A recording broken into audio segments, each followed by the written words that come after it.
If people coming to your club for a coffee, for a meeting, for work, for anything else without playing paddle, you've done a really good job. You're gonna have a lot of fun and you're gonna have a lot of new friends. Everything is happening on paddle court. Everything. Hello, everyone, and welcome again to Love Padel. Today, we are joining with one of the most recognizable voice of paddle media, Demid. While many people who met him through content that he created on Facebook, Instagram, YouTube, what stands out to me that he sees paddle as much more than just a sport. He explores not only what's happening on the court, but also the people, the stories, the clubs, the culture, and the community that make paddle special. His mission is simple but ambitious to help make paddle accessible to everyone and to bring this sport to every corner of the world. Demid, welcome to Love Padel Media. Thanks a lot. Thanks a lot for inviting me. And first of all, thank you for doing that because what you're doing is something super important in the world of paddle. And basically, we are in the same boat and paddling with the same speed. Thanks a lot for inviting me. Absolutely, it's my pleasure, and I've been following you for a long time. We are in a equivalent world right now, and I appreciate that. You just got back from Barcelona from the World Paddle Summit. How was it? Oh, that was amazing. It was such a big and important event in the world of paddle. It was super intensive networking. Also, a lot of companies came to Barcelona, a lot of people from different countries. You basically could meet a person from each country where there is a paddle court or there will be a paddle court soon. So it was a very, very good event, and I believe we need more of those. Paddle is happening everywhere. Then what was the moment that you realized in your life that paddle is much bigger than just a game? That actually happened when I started to create content, when I became a paddle blogger and influencer 24/7. I started to see more because, as with many people, paddle for me was only about how to hit bandeja, how to play better, and how to improve your level. But then, step by step, creating content, I realized that it's much deeper and much bigger. There is the whole concept, the whole sport around it. It's not only what on court. Basically, what on court is a very small part of this topic because we are talking about psychology, we're talking about business, we're talking about relationship, about development, about self-development, about so many different things that this sport is bringing to our daily life. So I discovered it while going, and I still discover it. I really like to say that I'm here as a media, I'm a learner, and everything I learn, I like to share with people. And I'm a student, and that student who is sitting closer to the teacher and always asking questions. So I'm still learning every single day how big our lovely sport is. And you've been visiting a lot of clubs already from your social media, and you met with so many different players from different countries and cultures. What is the best paddle community around the world have in common? The paddle communities that are making again experience not only on paddle court but also experience behind it, after it, before it. So all those communities that I see all around the world, like now I met amazing community in Barcelona. We played really good and high level tournament together. What was amazing is that people are coming. First of all, they know each other or they get to know each other real quickly. It's very friendly. There is one or two person who is basically in charge of this community, and we play an amazing game with a very good vibe. And then all the people are staying and enjoying and supporting each other if there is a final of the tournament. So basically, in common, I would say a community, a friendly community that is staying together before game and after game. That's the most important and the most beautiful. Would you say that this is also what differentiates paddle than other racket sports? Any other sports, I would say. For Any me, other sports in general? yes, for me, any other sports in general, not only racket sports, because paddle is super social. Paddle is a team game. Paddle is a fun game. Paddle is a game with, as people like to say, with a very low with a low entrance. Like, you don't need to be a really super sporty or super professional with any other racket sports. You just can try and play already. So yes, it's a big difference. That's why we're growing. That's why our communities in paddle are growing every single day. What is one thing that you could share with the American club owners that they can learn from the world paddle industry?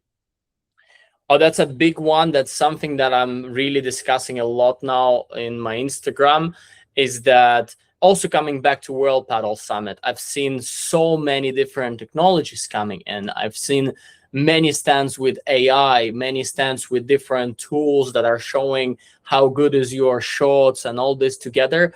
And I love it. I love the idea. I love the progress. I love the all these IT ideas.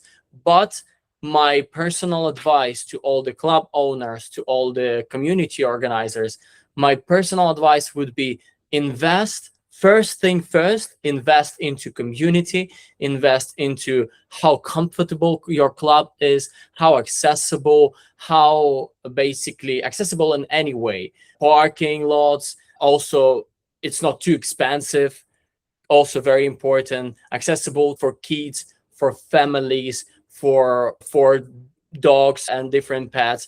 Basically make it comfortable place where people can spend their time without playing. If people coming to your club for a coffee, for a meeting, for work, for anything else without playing paddle, you've done a really good job. That's something I really want to address to all the club owners. And of course, if you have some extra money, put the camera, put some tools, make it different, make it nice. But community and how your club feels, that's the number one priority, definitely. Now, you spend countless of hours creating content about paddle. What story about the sports do you think that people still aren't telling? I don't know if they're not telling, maybe it's not publicly, but I believe paddle is a life changer. It's something that you start playing the sport and it will slowly change your life. If you haven't had people in your life who are like obsessed with sport, obsessed with improving themselves, you will have it. You will have more people from different layers. Everyone is coming on court from different interest industries, businesses, workers. Everyone is coming on court for the same thing, to enjoy. So definitely it's a life changer. It's something that will, if you never played paddle, you need to know, like, you're starting the sport and you will become a different person and you will hopefully enjoy it. Now, if we will create a documentary together, I will cover the US part and you will cover the European part. Do you think that our story will be the same and the movie will be very similar, or we're going to have two different movies? For me, two different movies, of course. Okay. Two different movies, because in most of the countries of Europe, paddle is already a sport that people are playing at a high level. They're playing, some of the Spanish guys are playing 25, 30 years. So it's already like a sport that been here for a long time, not only in Spain, in Italy, in Denmark, in Sweden, in France. So it's not developing sport. In some parts it's developing sport, but in some parts it's been there for a long time. But in America, I believe the story will be about something new is coming. Gotcha. Now, your dream is to bring paddle to every corner of the world. 5 years from today, if Love Padel Media, myself, will call you back to our show, what would have to happen for you to feel like this dream became a reality? Basically, if we take a ticket to random place with complete randomizer, we go to that country and that city. If the paddle court is there, we completed the mission. We need it in that scale. So, what is our roles as content creators and the roles of clubs and everyday players that need to play in order to make this idea happen? Is just keep saying and keep showing to people how beautiful the sport is, how amazing the sport is, and also a very big part, trying to push and create the normal growth of this sport, without growing a bubble and without growing the idea that paddle is luxurious sport, because it's partly luxurious sport, but in general it's not. It has to be accessible, it has to be founded by government, it has to be in every possible corner. Like in Spain, people are living like in communities, so in every urbanization there is a paddle court, there is a pool, there is a tennis court, there is a paddle court, so everyone can enjoy and play for free. If you want to have a little bit better experience with the restaurant, with a little bit of ambience, you go to the club, you pay some amount of money. But what I personally don't like is the growth of paddle as hyper luxurious sport. That I don't want. I want it to be accessible for everybody. Indeed, especially now in America, we see it. It's very far fetched for someone that just discovering your video and say, "I want to go and play paddle." He need to go and work extra few hours in his job in order to make the money to just come and rent the court for 1 hour, and let alone not talking about buying your rackets, buying your shoes, and get very involved and invested into the industry and become better and take lessons. Lessons here are way more expensive. I would say sometimes even 5, 6, 7 times more expensive than what we can find in Spain and Wow. in South America. And it's almost out of reach. This is what we call a rich man sport, yet in America. So you said in Spain and in Europe right now, that's not a game? Yeah, it's definitely not like this in Spain, in any other country. In most of the countries, you can have an option. You have an option to go and play. Like, I will talk about Spain because I live here. I can go and play for €2, and I can go and play for €15. And 15 is going to be €15 per 90 minutes. For me, as my part, it would be the most expensive one. So it's nothing crazy like 50, 200, €300 or dollars, nothing like that. And more than that, I'm not happy to see clubs like this, because it's, again, it's a sport, and it has to be accessible. The more accessible it is, the better it's for a sport. Then you can have an academy, you can have kids playing, you can have teenagers going and playing, choosing paddle to go and play paddle, spending time on court rather than doing some bad things. Because Yep. if for kids and teenagers playing paddle is 100, 200, $300, of course they'll go and do some other fun which is cheaper. Absolutely. The thing is that in America, we have what we call real estate prices and taxes. So they must recuperate somehow. Do you Yeah. think that that will ever change? Let me just be not very practical. Let me just tell my dream. I believe more people with more money will fall in love with the sport, and more of these people will see that there is an opportunity to grow this business steady without making it expensive and win your money back in the same year, but make it accessible to people, but build it slowly. Of course, recuperate your money with the time, but make it accessible to people and do it for sport, do it for people rather than for fast return. I love your dream. I love your enthusiasm. And I really hope that we will see it in the US market, because what we see here in America, it's a lot of people see it as a money generating. This is a great opportunity. You invest 1 million and you can make this money back in 3 years or 4 years. And right after that, you're going to start making the millions much bigger. And if it is going to get into the Olympic Games and more people will come and want to play it, they're all going to pay the prices that you're asking right now, and then you become rich. Yeah, in this case, it's all about management. In this case, it's a big part that people don't see is beautiful courts, very expensive turf, or super nice glass, and everything else around that will basically play a part in your paddle club. But most important is going to be how good is your management, how good is your academy, how good is your different pillars that you use to make incomes from different sides. So that is going to be a very big and important part. And this is something we are lacking, because in Spain there are people with that experience, but they stay in Spain. Basically, for most of the people around the world, it's a new business, and people most of the time think that we're gonna just rent court and very expensive and then make our money back. There is a way to balance it and to bring your money back in different ways.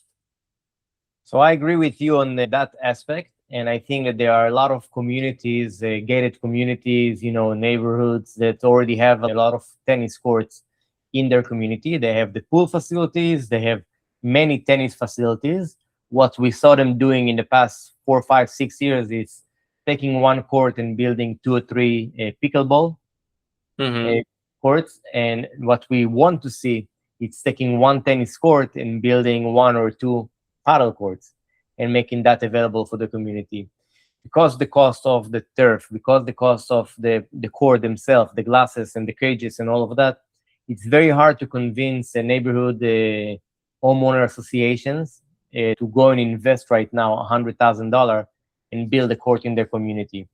I think that we are still young right now for them, the people that are running their communities, to understand that this actually can be a drive for the community. People might move into this community just because they have an accessible paddle court 24/7, and that's part of our learning curve. So I do believe, because I'm working in real estate, I'm traveling to a lot of different communities all the time, from the poorest 55 and older community to the richest, more luxurious with a dock for their boats, and we don't see paddle courts in none of them yet. We see a lot of tennis. That's a staple. They Yeah, must have their tennis courts, many tennis courts sometimes, but we haven't seen not even one paddle courts, not here in Miami.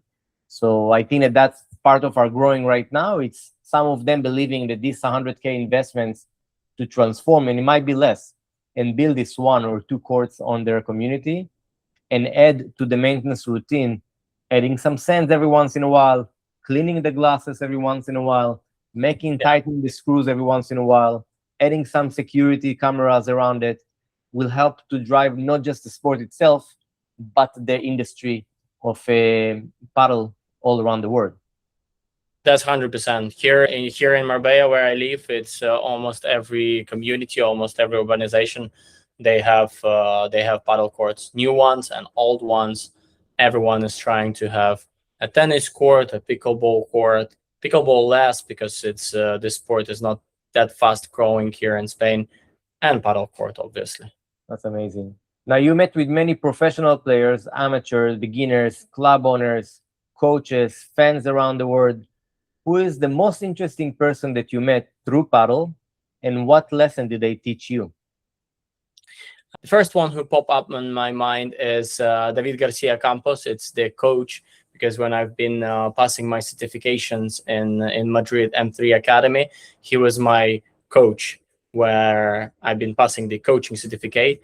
He played a role by saying me all the time, repeating the same thing as have fun. His advice, basically, if you would ask me about the best advice I would receive from professional player coach, have fun. Have fun, and seems like I'm getting to understand what he means, what he meant. Yeah, so Yeah. that's my first lesson that I have. We have competitive teams down here in South Florida. We're part of the men leagues. We're now building mixed couple leagues, men and women on the same team as an actual league. We have the National Paddle League here in America. And number one rule for my team is first have fun. Enjoy the Yep. game, enjoy your time. We already invested our time to come here and play. Let's enjoy it. Second, Yes. let's get better. Let's practice. Even if we didn't win the game, at least we learned something new. At least we practice some of our shots, we become better. Third lesson, it's win the game. It's not more important, but it's very important to win the games and competitive, and like have this gratification that you're playing and you're winning and you want to come back to compete more. Because losing all the time will take your energy away from it. You will go only and you'll stop competing. So we want first to have fun, second to learn more, and third try to win the games. Do you believe Amazing. in that 3 goals in this Amazing. order? Amazing. This is the best order you can find, and enjoy. Yes, enjoy your time, have fun. That's the most important part, because me myself, I've been in the situation when I tried to be competitive, and luckily I understood that it's not the goal. It's definitely not the goal. Yeah, It's good to win, it's good to improve, but having fun is the most important. I agree. And something that we see, that I see at least, and I asking this question to many of my guests, that in paddle we have this thing that my competitors, no matter what their level, their mission is also to try to make me better. They giving me like not judgmental comments, but actually building comments and critiques. So my games will become better. And a lot of times we're coming to play as one couple and we're playing against another couple. And after 1, 2 games, we're like mixing the couples and I'm playing with a person I never met in my life, just so the match will be more equal and will be on a similar level, even if it's mean that we will lose. I don't see in any other sport these things happening. Do you agree? I agree with you. Definitely, I've been doing in my life so many different sports and team sports and single sports. I agree. That's a very special part of paddle. But also very important. What I see a lot is every single one who is playing paddle. They go through the same things and the same moments.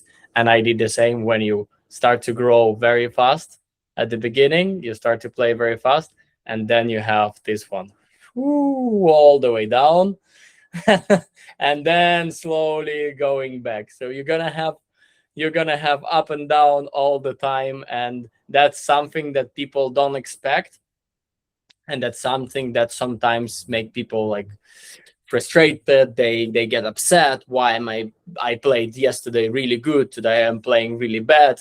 So I see it in paddle a lot too. So it's a marathon. It's not something that we change in 1 month.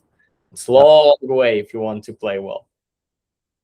When is the next time you come into America and to visit us in Miami? Hopefully very soon. I'm thinking about going to Pro Paddle League, and hopefully, if it will work out, I will be very very happy to visit you and to see how is paddle growing there, and to play with local communities and to meet many people and go to different paddle clubs. That would be amazing. I'm very excited about it. Right on. So, my friend Demid, thank you very much for joining us and for sharing your journey, your vision, and your passion about growing paddle around the world. I appreciate it. Thanks a lot. Student number one is always here, so I'm very happy to come back and update with everything and what's happening here on our side, and would love to hear what's happening on your side too. And thanks a lot for inviting me. It's been a pleasure, and let's meet each other in the next episode. Absolutely. And I'm going to come to Marbella. I want to practice. I want to take some academy and I want to become better player myself all the time. If you are student number 1, I don't mind to be student number 2 and keep learning. I don't care to be the first in the world. I care to keep playing paddle and have fun. That's my goal. That's the place to be. Definitely the place to be. Indeed. And for everyone that's listening, if you enjoy this conversation, make sure to subscribe, share this episode with your fellow paddle lovers, and follow Love Padel Media for more conversation with people helping to shape the future of our sports. And also follow Demid on social media and now on YouTube as well. I saw that you new on YouTube, so congratulations. So until the next time, keep playing, keep learning, keep growing the game, and I'll see you right here, or I'll see you on the court.